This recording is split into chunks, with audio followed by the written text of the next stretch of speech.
नमस्कार दोस्तों, स्वागत है आप सभी का एक बार फिर से हमारे YouTube चैनल राज कंप्यूटर स्टडी में। आज की ये वीडियो आपके लिए बेहद ज़्यादा इम्पॉर्टेंट है।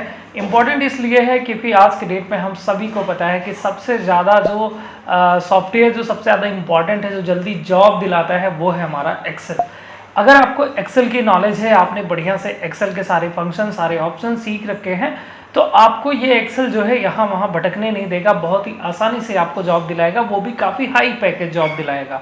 एक्सेल जो है ये हर किसी व्यक्ति को सीखना चाहिए क्योंकि ये डेटा मैनेजमेंट के लिए सबसे ज़्यादा खास और इम्पॉर्टेंट सॉफ्टवेयर हो जाता है।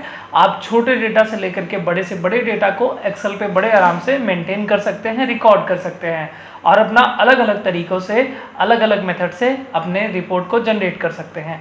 आज की इस वीडियो में मैं आपको बता दूं कि ये एक्सेल की पहली क्लास होने वाली है। हालांकि इससे पहले मैंने एक क्लास एक्सेल की अपलोड की थी जिसमें हमने एक्सेल के अंदर कुछ इंपॉर्टेंट फंक्शंस के बारे में डिस्कशन किया था।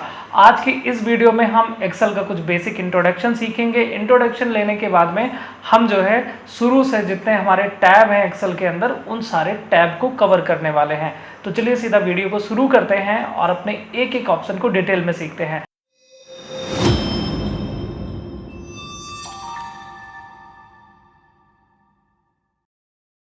और आगे से बढ़ने से पहले मैं आपसे रिक्वेस्ट करूंगा कि चैनल पे नए हैं, चैनल सब्सक्राइब जरूर करें, वीडियो पसंद आने पे वीडियो को लाइक करें। और अगर हमारी ये देखिए पहली क्लास है मेन्यू बार की, तो ये बिल्कुल फ्री होने वाली है, तो यूट्यूब पे पब्लिश रहेगी। लेकिन इसके बाद वाली जितने भी क्लासेस अगर आप लेना चाहते हैं तो बहुत ही कम प्राइस है, आप डायरेक्ट हमें मैसेज कर सकते हैं दिए गए नंबर पर।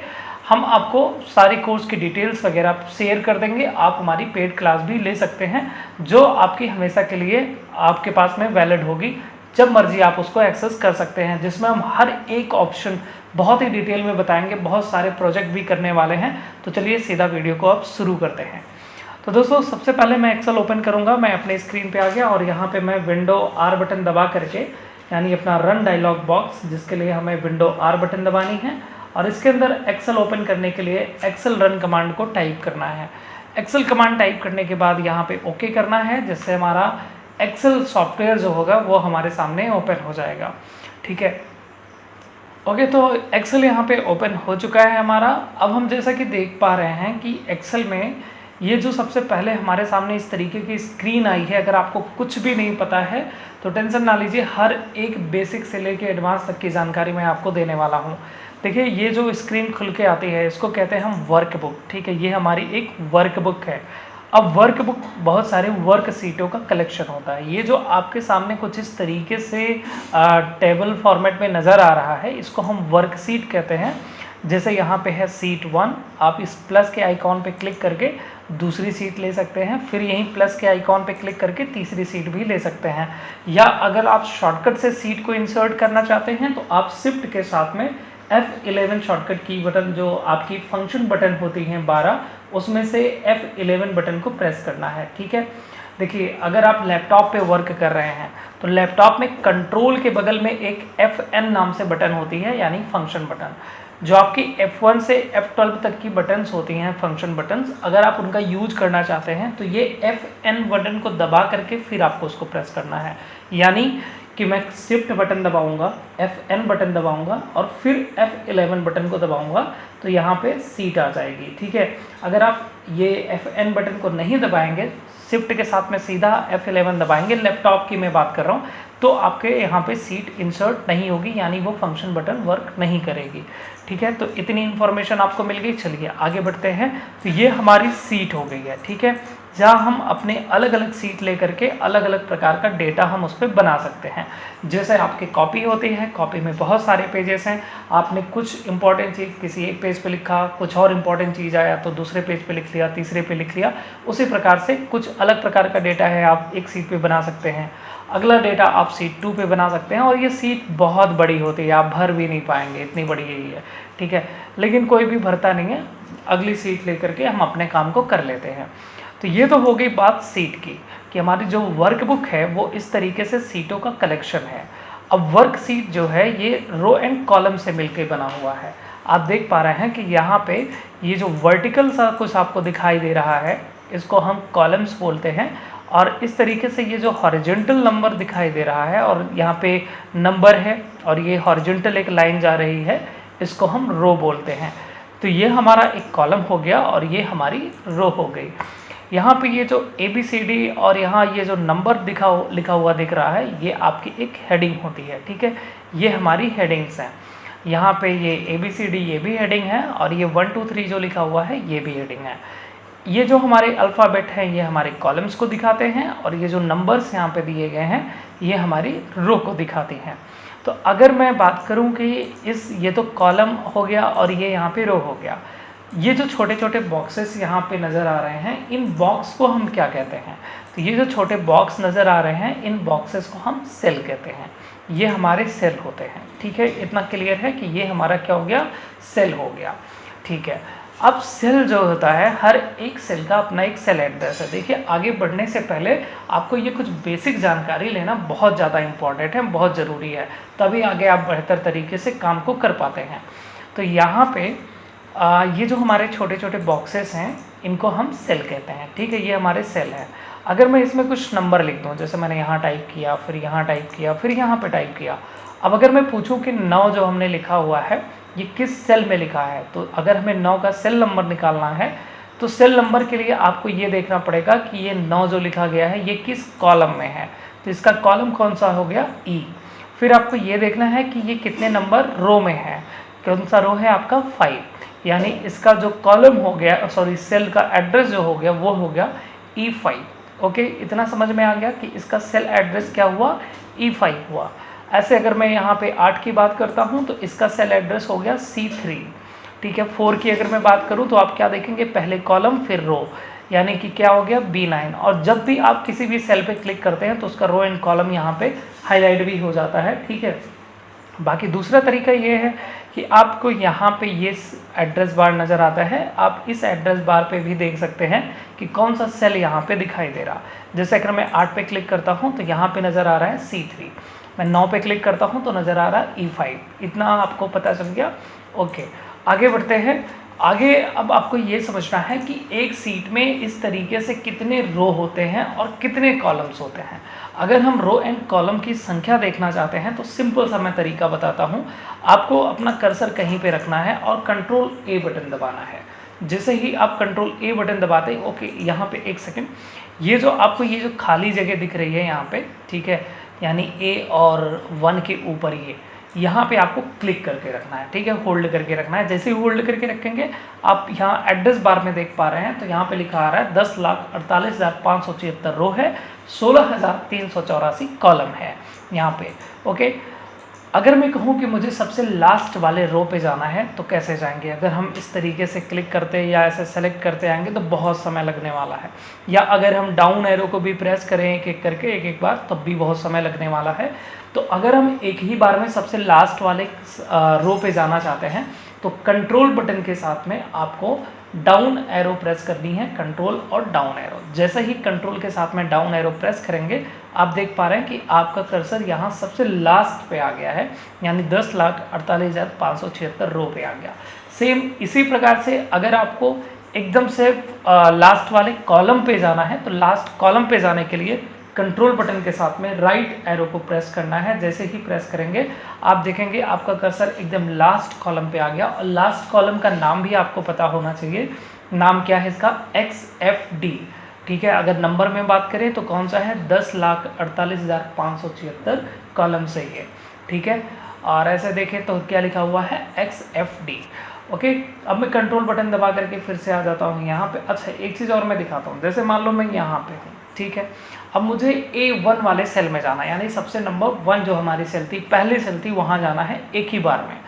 तो अब एक तो तरीका ये है कि मैं पहले कंट्रोल के साथ में अप बटन दबाऊँ तो मैं सबसे ऊपर चला जाऊँगा, फिर कंट्रोल के साथ में लेफ़्ट बटन दबा दूँ तो मैं सबसे पहले वाले कॉलम पे चला जाऊँगा, ठीक है। लेकिन मैंने कहा एक ही बार में जाना है, तो इसका तरीका क्या होगा कि कंट्रोल बटन दबा के अप बटन और लेफ़्ट बटन को एक साथ में प्रेस करना है, ठीक है। मैं दोनों को एक साथ में प्रेस करूँगा। जैसे ही मैंने प्रेस किया तो मैं तुरंत यहाँ पे आ गया, यानी A1 वाले सेल में आ गया। ओके, तो इतना भी आपको पता चल गया होगा कि किस तरीके से हम अपने कर्सर को एक जगह से दूसरी जगह डायरेक्ट पहुँचा सकते हैं। लास्ट सेल में, लास्ट कॉलम में कैसे हम जा सकते हैं। ओके, आगे बढ़ते हैं। तो आगे देखिए, अब यहाँ पे इनके थोड़ा सा इंटरफेस के बारे में समझ लेते हैं। देखो, सबसे ऊपर जो पट्टी नज़र आती है ये है आपका टाइटल बार। उसके नीचे जो आपको नज़र आ रहा है ये है आपका टैब, और इस टैब के नीचे जो नज़र आ रहा है यहाँ पे आपको, इसे हम कहते हैं कि ये हमारा जो है एक पूरा स्टैंडर्ड टूल बार है, यानी इस पूरे को हम रिबन भी बोलते हैं।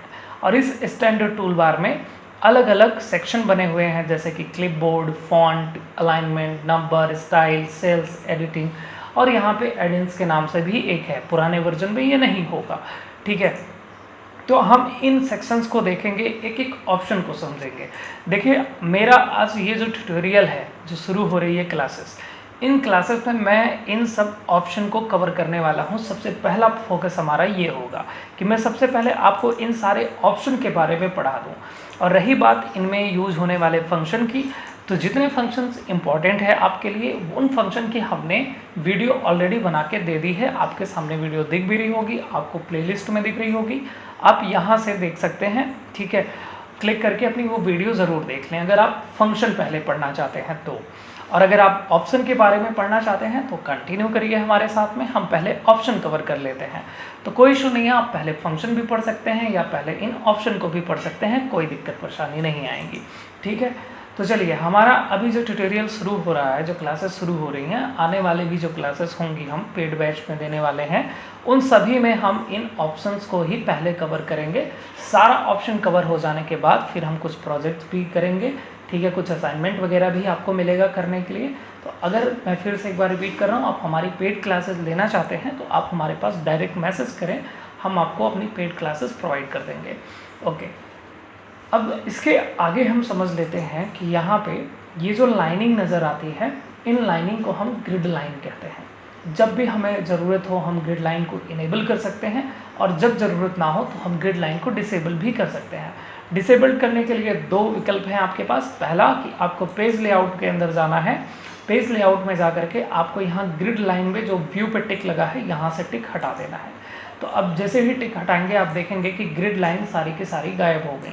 कई बार रिपोर्ट बनाते समय हम अपने यहाँ पे वर्कशीट को बिल्कुल प्लेन रखना चाहते हैं, तो हम यहाँ से इस तरीके से व्यू से टिक हटा दें तो ग्रिड लाइन गायब हो जाएगी, और जैसे ही मैं टिक लगाऊंगा तो यहाँ पे ये आ जाएगी। बाकी ऑप्शंस जब आप यहाँ पे पढ़ेंगे तो हम बताएंगे आपको। दूसरा तरीका ये है, सेम यही ऑप्शन मिलेगा व्यू के अंदर, आप यहाँ पे आ जाएं और यहाँ से टिक हटा दें, ग्रिड लाइन से आप टिक हटा दें तो ये ग्रिड लाइन्स आपकी पूरी गायब हो जाती हैं। वापस यहाँ पे टिक लगा देंगे तो ग्रिड लाइन्स आपकी यहाँ पे आ भी जाती हैं, ठीक है। अब आते हैं होम टैब पे, और होम टैब के इन सारे ऑप्शन को हम डिटेल में पढ़ना शुरू करते हैं। शुरुआत करेंगे हम क्लिपबोर्ड से, एक एक चीज़ को डिटेल में समझेंगे। हो सकता है कि इसमें से बहुत सारे ऑप्शंस आप में से कुछ लोग जो वीडियो देख रहे हैं हो सकता है पहले से आते हों, तो आप वीडियो को आगे फॉरवर्ड कर सकते हैं, ठीक है। अगर नहीं आते हैं आप फिर से रिपीट करिए, पूरी चीज़ों को सीखिए, क्या पता कुछ अलग से देखने को सुनने को मिल जाए। तो यहाँ पे जो सबसे पहला ऑप्शन है हमारा, जैसे कि क्लिपबोर्ड। अब मैं एक बात और बता दूं, क्लिपबोर्ड एक ऐसी जगह होती है जहां पे आपके द्वारा कट या कॉपी किया गया मैटर जाकर के स्टोर होता है, ठीक है। आपको ये भी याद रखना है, जब भी आप किसी भी मैटर को कॉपी करते हैं या कट करते हैं, अब जैसे यहाँ पे कट और कॉपी नाम का ऑप्शन भी दिया है, तो चलिए समझ भी लेते हैं कि कट क्या होता है। जैसे कि मैंने यहाँ पे कुछ भी ऐसा नंबर टाइप कर लिया था, आप भी ऐसे प्रैक्टिस करने के लिए कुछ भी टाइप कर सकते हैं। अब यहाँ पे 8 लिखा हुआ है, मैं कहता हूँ कि इस 8 को यहाँ से हटा करके यहाँ पे लाना है, कहीं दूसरी जगह ले जाना है। तो मैं बात कर रहा हूँ कि इस चीज़ को यहाँ से हटा करके दूसरी जगह पे ले करके जाना है। तो जिसको हटाना है उसको सेलेक्ट करिए। अब इसके भी कई उपाय हैं, पहले हम ऑप्शन कवर कर रहे हैं तो ऑप्शन देखते हैं। तो हम यहाँ कट ऑप्शन पे जाएंगे। एक चीज़ और मैं बता दूँ आपको, जब भी आप इन टूल्स के ऊपर जब कर्सर ले करके जाते हैं तो उसका नाम और शॉर्टकट नज़र आता है। अगर आपको शॉर्टकट दिखाई दे रहा है तो आप शॉर्टकट ज़रूर प्रैक्टिस करें, क्लिक करने से बेहतर है कि आप शॉर्टकट यूज़ करें। मतलब कि देखो, अब जैसे इसको मुझे यहाँ से हटाना है तो मैं कट पे जा करके क्लिक करूँगा। जैसे ही मैं कट पे क्लिक करता हूँ इस तरीके से कुछ सिलेक्शन चलने लगता है, और अब मुझे जहाँ पे भी इसको छापना है मैं अपने कर्सर को वहाँ पे पहले क्लिक करूँगा, ठीक है। जैसे मैंने यहाँ क्लिक करा और मैं यहाँ पे अब छापने के लिए पेस्ट विकल्प का यूज करूँगा। मैं पेस्ट पे जाके क्लिक करता हूँ। जैसे ही मैंने पेस्ट किया तो ये यहाँ से हट के यहाँ पे आ गया, ठीक है। अब यही काम हम शॉर्टकट से भी कर सकते थे, यानी मैं कंट्रोल एक्स बटन दबाऊं तो ये कट होगा, और फिर इसके बाद मैं दूसरी जगह पे जाकर के कंट्रोल वी बटन दबा दूं तो ये यहाँ पे पेस्ट हो जाएगा। तो ये आप समझ गए कि कट और पेस्ट, ठीक है, ऑप्शन और शॉर्टकट मेथड, दोनों मेथड्स आपने देख लिया। तो इसलिए मैं कह रहा हूँ कि जो काम ऑप्शन से होगा सेम वही काम शॉर्टकट से हो सकता है। और अगर आप निपुण बनना चाहते हैं, एकदम बढ़िया रफ्तार लाना चाहते हैं, तो आप शॉर्टकट की प्रैक्टिस करिए, ऑप्शन को छोड़ दीजिए, ठीक है। शॉर्टकट प्रैक्टिस करेंगे आपको बखूबी याद हो जाएगा कि कौन सा ऑप्शन किस लिए है, क्यों है, सब कुछ, ठीक है। शॉर्टकट पे ज़्यादा फोकस करिए। आगे बढ़ते हैं। तो हमने देखा कि कट ऑप्शन क्या है और पेस्ट ऑप्शन क्या है। अब साथ ही साथ हम कॉपी ऑप्शन भी देखेंगे। तो कॉपी का काम होता है डुप्लीकेट बनाना। अगर मैं चाहता हूं कि ये मैटर यहाँ पे भी रहे और दूसरी भी जगह रहे, तो हम इसको कंट्रोल सी बटन दबाएंगे, कॉपी होगा। दूसरी जगह ले जहाँ पे भी ले जाना है वहाँ कर्सर रख करके फिर से वापस में पेस्ट करना पड़ेगा, कंट्रोल वी बटन दबाएंगे तो ये यहाँ पे पेस्ट हो जाएगा। ओके, तो हमने दो चीज़ें देखा, कट, कॉपी और पेस्ट ऑप्शन। अब समझते हैं क्लिपबोर्ड। जैसा कि मैंने आपसे बताया कि क्लिपबोर्ड एक ऐसी जगह है जहाँ पे कट या कॉपी किया गया मैटर जा करके पेस्ट होता है। अगर मैं यहाँ पे क्लिपबोर्ड को, ये जो छोटी सी एरो है, मैं क्लिक करता हूँ और क्लिपबोर्ड ऑन कर लेता हूँ। अब आप ध्यान दीजिएगा, जैसे मैंने इसी को सेलेक्ट किया और कट किया, जैसे मैंने कंट्रोल एक्स बटन दबाया यानी कि कट किया, देखिए क्लिपबोर्ड में आकर के वो स्टोर हो चुका है। अब मैं यहाँ पे पेस्ट करने के लिए कंट्रोल वी बटन दबाऊंगा तो ये यहाँ पे पेस्ट भी हो जाएगा। अब अगला चीज़ मैं यहाँ पे कॉपी करता हूँ 9 को। अब जैसे मैंने 9 को कॉपी किया, वो भी हमारा क्लिपबोर्ड में आकर के स्टोर हो गया और फिर मैं इसको भी कहीं पे पेस्ट कर सकता हूँ। तो इस तरीके से जो मैंने मैटर, आप कई स्टेप, कई चीज़ों को कॉपी कर सकते हैं, पेस्ट कर सकते हैं। कभी भी ज़रूरत पड़ी किसी भी चीज़ को वापस पेस्ट कराने के, 5वें 6ठे स्टेप पीछे जो हमने कॉपी किया था उसको पेस्ट कराने की, तो हम यहीं से डबल क्लिक करके उसको इंसर्ट करा सकते हैं, ठीक है। इस तरीके से देख पा रहे हैं आप, यहीं से हम पेस्ट करा सकते हैं, सारा मैटर एक बार में पेस्ट करा सकते हैं, सारा यहाँ से क्लिपबोर्ड से हटा सकते हैं। तो ये है क्लिपबोर्ड की कहानी। अब आते हैं हम यहाँ फॉर्मेट पेंटर पे। फॉर्मेट पेंटर जो होता है, जैसा कि मैं यहाँ पे कुछ फॉर्मेटिंग अप्लाई कर देता हूँ। फॉर्मेटिंग अप्लाई करने का मतलब है अपने मैटर को थोड़ा सा स्टाइलिश तरीके से दिखाना। तो मैं यहाँ से इसको बोल्ड करूँगा, ठीक है, कलर करूँगा, और यहाँ पे ये जो हमारा फॉन्ट है इसको थोड़ा मैं बड़ा करूँगा, इटैलिक भी करता हूँ और यहाँ से अंडरलाइन भी कर देता हूँ। यह है जहाँ से हम इसको फॉन्ट की स्टाइल भी बदल सकते हैं। जैसे हमें ये फॉन्ट स्टाइल रखनी है, जो भी फॉन्ट स्टाइल रखनी है हम यहाँ से फॉन्ट की स्टाइल रख सकते हैं, और फॉन्ट स्टाइल को यहाँ से भी हम बड़ा कर सकते हैं, या फिर ये ऑप्शन हमारे सामने है इंक्रीज फॉन्ट साइज, तो यहाँ पे भी क्लिक करके बड़ा, और उसके बगल में है एक ऑप्शन डिक्रीज फॉन्ट साइज, यहाँ से हम छोटा कर सकते हैं। साथ में ही हम यहाँ से बॉर्डर भी अप्लाई कर सकते हैं। जैसे अगर मैं सेल के चारों तरफ बॉर्डर चाहता हूँ तो यहाँ पे अलग अलग फॉर्मेट है कि आपको टॉप पे बॉर्डर अप्लाई करना है, बॉटम है, लेफ्ट है, राइट है, किस साइड में बॉर्डर अप्लाई करना है आप यहाँ पे ले सकते हैं। जैसे मैंने ले लिया आउटसाइड बॉर्डर, तो क्लिक कर दिया। अब अगर मैं दिखाऊँ तो एक पतला सा आउटसाइड बॉर्डर अप्लाई हो चुका है। मैं ये चाहता हूँ कि जो भी फॉर्मेटिंग, जो भी स्टाइल मैंने इसको दिया है, सेम वही सेम स्टाइल मैं यहाँ किसी और सेल के ऊपर भी अप्लाई कर पाऊँ।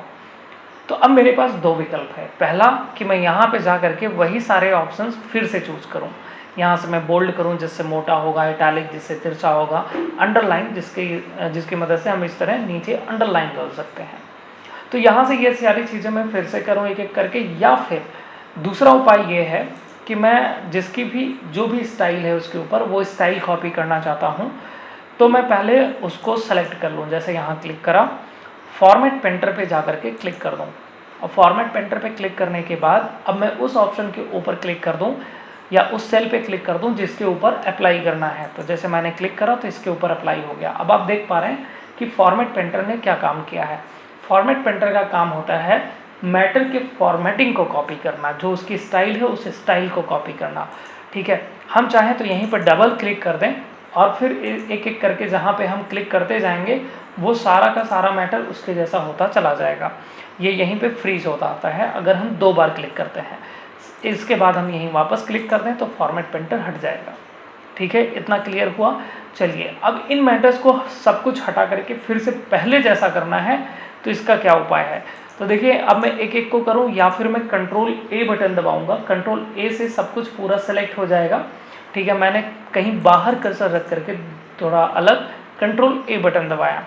और यहीं पे हमारे सामने एक ऑप्शन आता है, थोड़ा सा आगे जब जाएंगे एडिटिंग सेक्शन में, क्लियर नाम से, और यहीं पे एक ऑप्शन आता है क्लियर फॉर्मेट। जैसे मैं यहाँ पे क्लियर फॉर्मेट पे क्लिक करूँगा तो इनके ऊपर जो भी फॉर्मेटिंग अप्लाई होगी वो सारी फॉर्मेटिंग हट जाएगी। तो मैंने आपको दो सेक्शन क्लियर कराया, एक क्लिपबोर्ड और दूसरा यहाँ पे फॉन्ट। आगे बढ़ने से पहले मैं एक चीज़ क्लियर कर देना चाहता हूँ कि अगर मैं यहाँ किसी भी चीज़ को, जैसे मैंने कॉपी किया है और मैं यहाँ पे कहीं पे कर्सर रखता हूँ, तो मैंने बताया कि हम यहाँ से पेस्ट कर सकते हैं। एक चीज़ मैंने यहाँ भी छोड़ा है, बाद में मैं क्लियर करूँगा, टेंशन ना लीजिए, मैं एक भी ऑप्शन छोड़ने वाला नहीं हूँ। हर एक ऑप्शन में बहुत ही डिटेल में बताता हूँ, कुछ नहीं छोड़ता। तो आगे आप देखिए, यहाँ पेस्ट के ऊपर अगर हम यहाँ पे जो छोटी एरो है यहाँ पे जब जाते हैं तो बहुत सारे इसके अंदर ऑप्शन नज़र आते हैं अलग अलग तरीके से वैल्यू को पेस्ट करने के लिए। हम हर एक चीज़ को बहुत डिटेल में देखेंगे। पहले अभी ऊपरी जितने ऑप्शन यहाँ पे फ्रंट पे नज़र आ रहे हैं, पहले इन सारे ऑप्शन को मैं कवर कर लूँ। इसके बाद पूरा कवर हो जाने के बाद और एक चीज़ मैं बता दूँ कि होम टैब जो हम पढ़ रहे हैं, होम टैब की ये पूरे सेक्शन, जैसे एक ही वीडियो में नहीं बनाऊंगा इसका, नहीं तो वीडियो बहुत बड़ी हो जाएगी, ठीक है। मैं एक और सेक्शन यहाँ पे कवर करूँगा, ठीक है, यहाँ नंबर तक कवर करूँगा। बाकी ये जो यहाँ पे 3 सेक्शन दिखाई दे रहे हैं, इन तीनों को मैं नेक्स्ट वीडियो में कवर करूँगा। तो होम टैब का पूरा कंप्लीट ट्यूटोरियल आपको मिल जाएगा, पूरी वीडियो आपको मिल जाएगी, ठीक है। और बाकी इसके बाद इंसर्ट और पेज लेआउट, इसके आगे जो भी अगर आपको टैब इसी तरह डिटेल्स में समझना है, बढ़िया से समझना है, तो आप हमारी पेड बैच ज्वाइन कर सकते हैं। हमारी पेड बैच बाकी फ्री यूट्यूब चैनल से अलग इसलिए होगी क्योंकि चैनल्स बहुत सारे, सिर्फ आपको हो सकता है बहुत सारे चैनल्स हैं जो आपको पढ़ा रखे हों इन सारे ऑप्शन के बारे में, लेकिन जो बारीकी मैं बताने वाला हूँ और जितने मैं प्रोजेक्ट आपको देने वाला हूँ वो प्रोजेक्ट आपको नहीं मिलेंगे। तो हमारा फोकस सिर्फ इस पे नहीं होगा कि हम सिर्फ और सिर्फ इन मेन्यू बार को कवर करें। हमारा फोकस इस बात पे भी होगा कि किस तरीके से प्रोजेक्ट्स किए जाते हैं, कैसे काम किए जाते हैं, हम उसको भी देने वाले हैं, जो सबसे इम्पॉर्टेंट चीज़ होती है, ठीक है। अब आगे बढ़ते हैं। तो हमने यहाँ पे क्लिपबोर्ड ऑप्शन देखा, फॉन्ट ऑप्शन देखा। अगर कभी भी इतने में आपको लगता है कोई चीज़ समझ में नहीं आई है, आप कमेंट बॉक्स में ज़रूर लिखिएगा, नेक्स्ट वीडियो में हम उस प्रॉब्लम को ज़रूर सॉल्व करेंगे। आगे समझते हैं यहाँ पे अलाइनमेंट। अब अलाइनमेंट नाम का ये जो ऑप्शन है हमारा, जो कि अलाइनमेंट को सेट करता है। अलाइनमेंट यानी हमारी इन टेक्स्ट की पोजीशन। अब एक चीज़ मैं बता दूँ, जैसे कि मैं यहाँ पे कुछ भी लिखता हूँ, सपोज करो मैं यहाँ पे लिखता हूँ डेट। अब मैंने दो प्रकार का मैंने यहाँ पे डेटा टाइप किया है। एक डेटा ऐसा है जो कि नंबर फॉर्मेट का है, वहीं दूसरा डेटा ऐसा है जो कि टेक्स्ट फॉर्मेट का है। मैं यहाँ पे कुछ और भी लिखता हूँ, जैसे कि मैं कुछ इस तरीके से लिखता हूँ।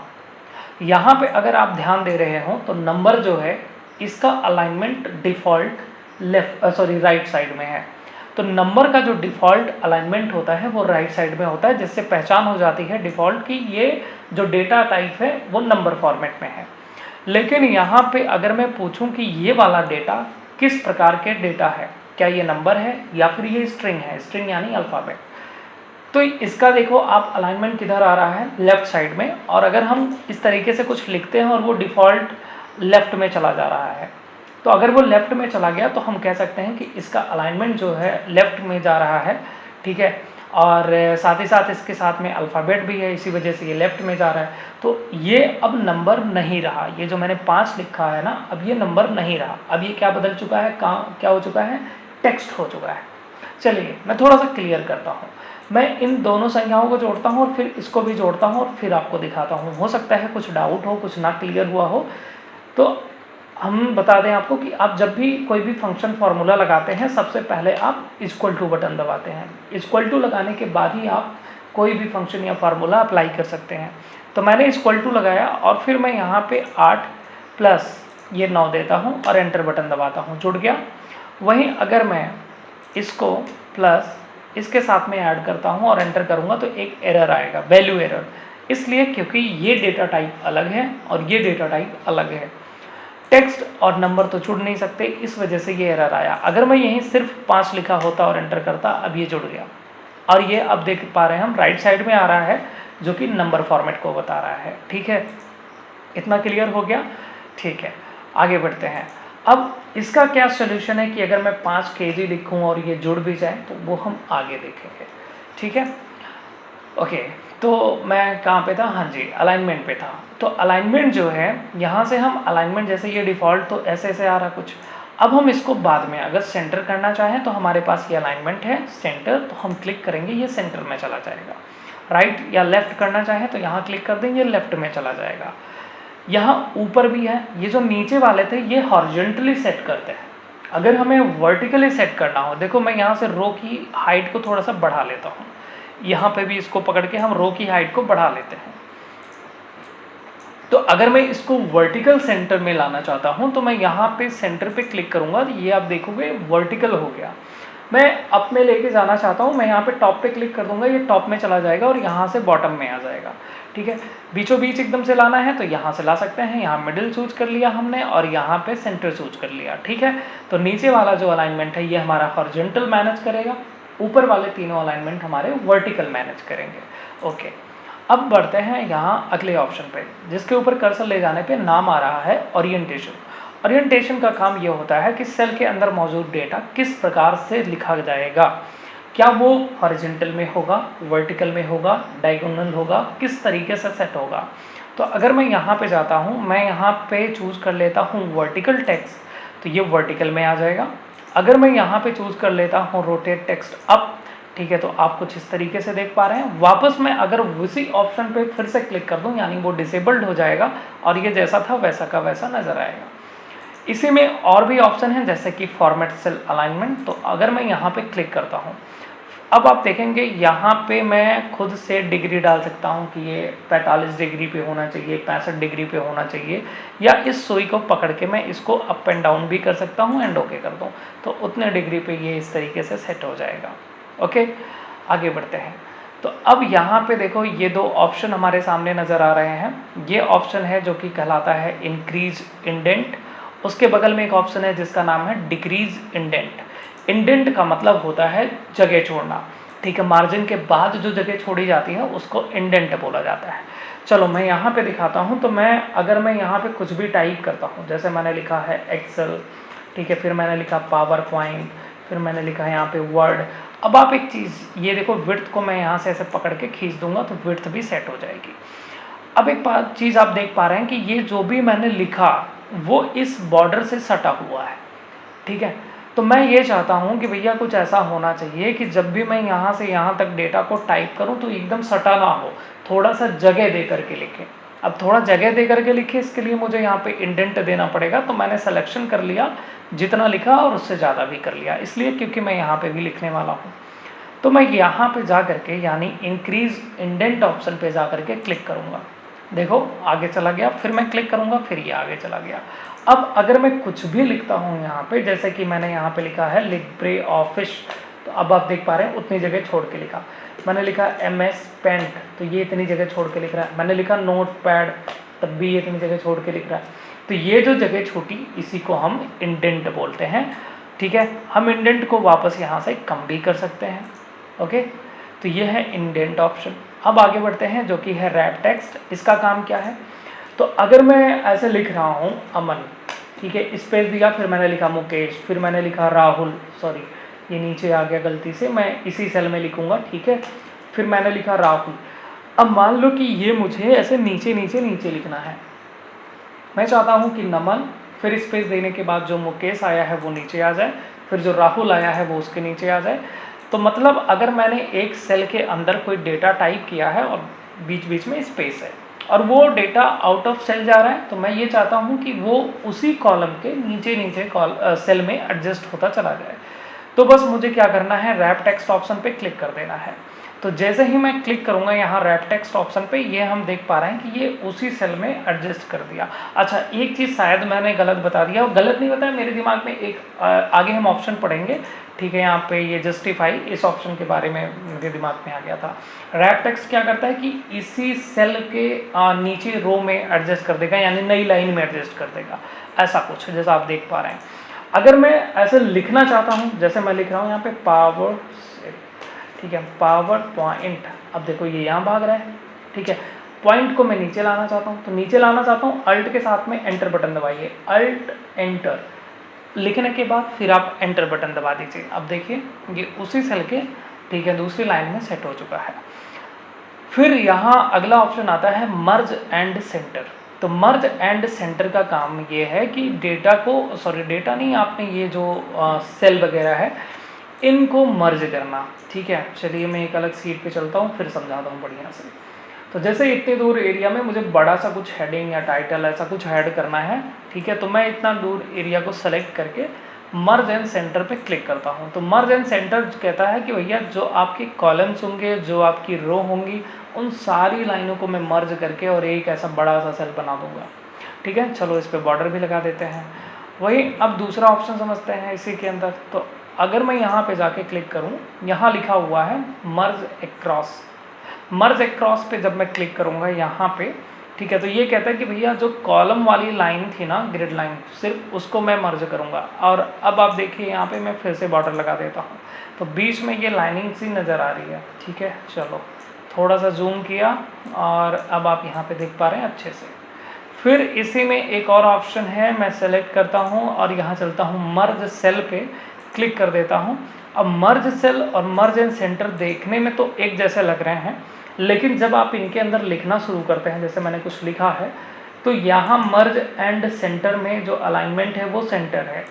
मर्ज सेल में क्या होता है, जो अलाइनमेंट होता है वो लेफ्ट होता है, ये अंतर है। वापस इसको पहले जैसा करना चाहते हैं तो आप यहीं पे अनमर्ज कर दीजिए, सेट हो गया। यहाँ पे जा करके अनमर्ज कर दीजिए, सेट हो जाएगा। और यहाँ पे इसको भी यहीं से अनमर्ज कर दीजिए, ये पहले जैसा हो जाएगा। ठीक है, तो आई होप कि इतना आपको बढ़िया से समझ में आ गया हो। कोई ऑप्शन फिर भी नहीं समझ में आया, एक बार वीडियो पीछे करिए, फिर से देखिए। फिर भी लगता है कि ज़्यादा बढ़िया से समझ में नहीं आया या फिर मैं बहुत ज़्यादा तेज़ी से पढ़ा रहा हूँ, आप कमेंट बॉक्स में अपनी राय दे सकते हैं, मैं उस चीज़ को सुधारने की पूरी कोशिश करूँगा। तो वीडियो ज़्यादा लंबी ना हो और आप ज़्यादा बोर ना हो, इसलिए हम ये क्लास यहीं पे ख़त्म करते हैं। नेक्स्ट वीडियो में हम यहाँ से लेकर के यहाँ तक आगे पूरा कवर करने वाले हैं। ठीक है, तो एक बार फिर से गुजारिश है आपसे कि अगर अभी तक आपने चैनल सब्सक्राइब नहीं किया है तो चैनल को सब्सक्राइब करें और इस वीडियो को ज़्यादा से ज़्यादा लोगों के पास में शेयर करें, ताकि एक्सेल का स्टार्टिंग बेसिक्स उन्हें समझ में आ पाए। थैंक यू सो मच, मिलते हैं अगले वीडियो में। जय हिंद, जय भारत।